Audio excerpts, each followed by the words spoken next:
सामीन, आज हम आपको अल्लामा मोहम्मद इकबाल रहमतुल्लाह अलैह की ज़िंदगी का एक नहायत दिलचस्प वाक़या सुनाते हैं। हज़रत इकबाल कहते हैं कि जब मैं लंदन में वकालत करता था तो एक अंग्रेज़ औरत जिसका नाम द लेडी बर्नास था और वो क्रिश्चियन थी, अक्सर छोटे मोटे मुकदमात लेकर मेरे पास आया करती थी। इसका खामद ब्रिटिश आर्मी में था और वो खुद लंदन में अपना एक ज़ाती रेस्टोरां चलाती थी। हज़रत इकबाल फरमाते हैं कि एक दफ़ा वो मेरे पास आई तो खिलाफ़े तवक्को वो निकाब ओढ़े हुए थी और मुसलमान औरतों वाला बुर्का उसने पहन रखा था। उसे देखकर मैं शिशदर रह गया और पूछा, क्या आप मुसलमान हो गई हैं?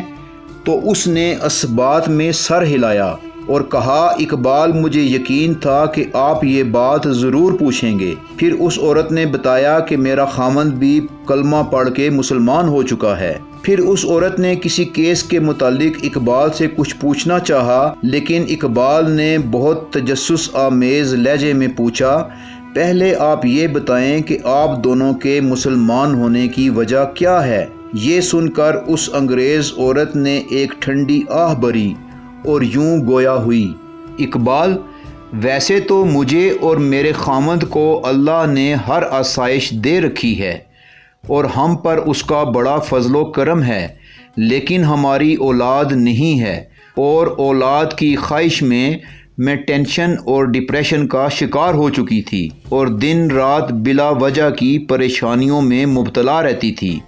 लेकिन फिर एक बहुत अजीबो गरीब वाक़या मेरे साथ पेश आया जिसने मेरे दिलो दिमाग के सब बंद दरीचे खोल के रख दिए। मेरे रेस्तोरां में एक गरीब मुसलमान बाबा जी जो लगभग 70 साल के हैं बर्तन मांजते हैं।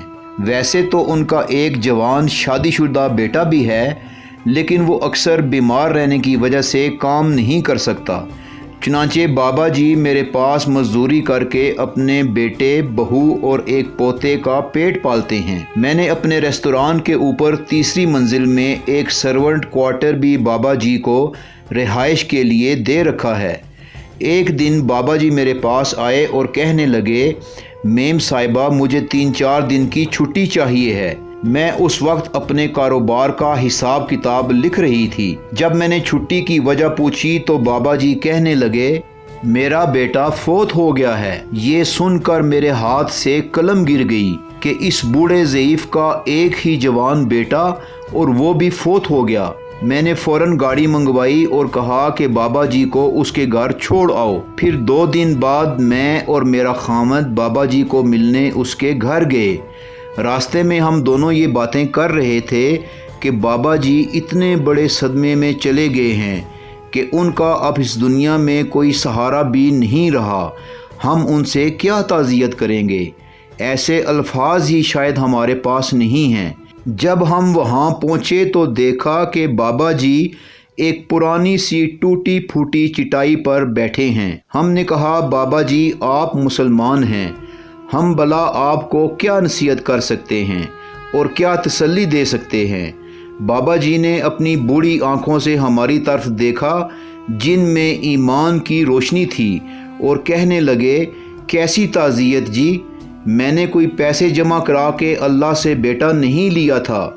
उसने अपने फजल से दिया था और अदल से वापस ले लिया है।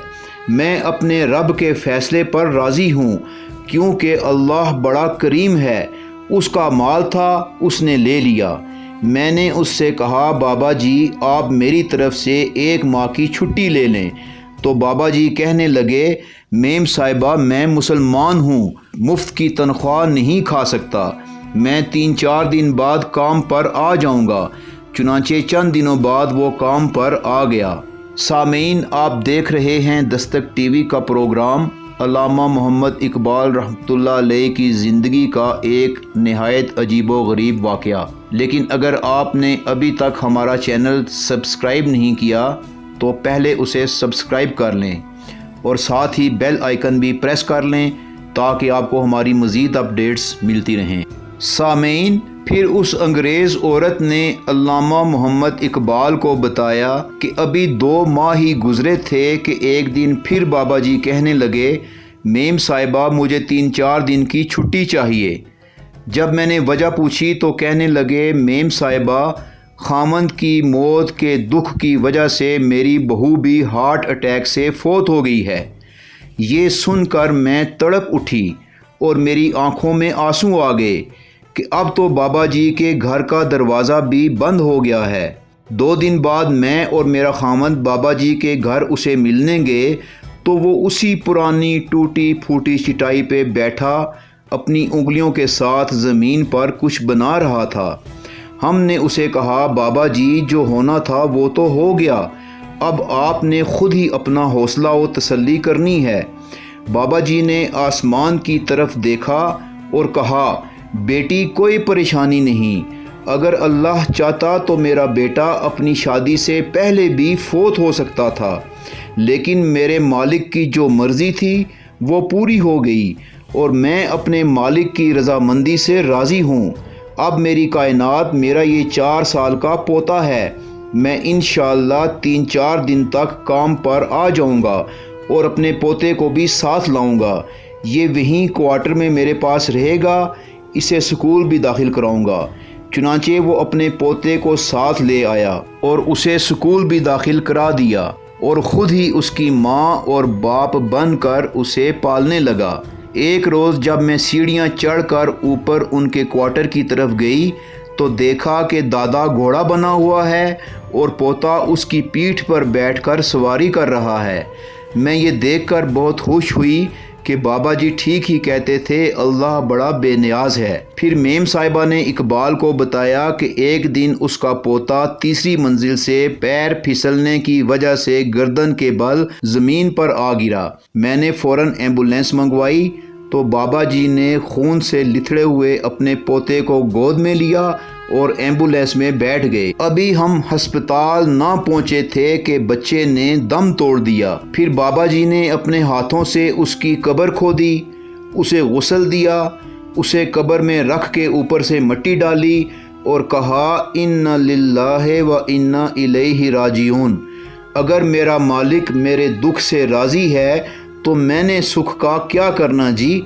سامعین یہ ہوتی ہے تسلیم و رضا۔ اللہ اکبر۔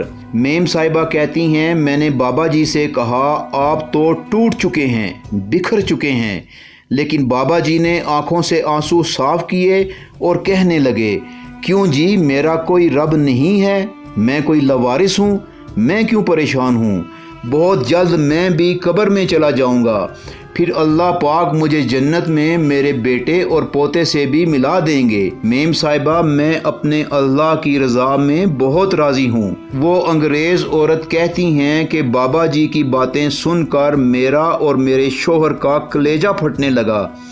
میں نے بابا جی سے پوچھا یہ جذبہ، یہ یقین، یہ توانائی، یہ سکون اور یہ کیفیت کہاں سے آتی ہے؟ تو بابا جی کہنے لگے میم صاحبہ اگر آپ نے بھی یہ اصل دولت حاصل کرنی ہے تو آپ بھی کلمہ پڑھ لیں اور مسلمان ہو جائیں، آپ کو بھی یہ سب حاصل ہو جائے گا۔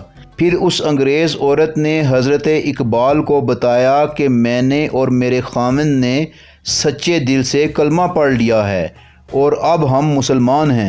سامعین آپ دیکھ رہے ہیں دستک ٹی وی کا پروگرام علامہ محمد اقبال کی زندگی کا ایک نہایت عجیب و غریب واقعہ جو اب اپنے اختتام کو پہنچتا ہے۔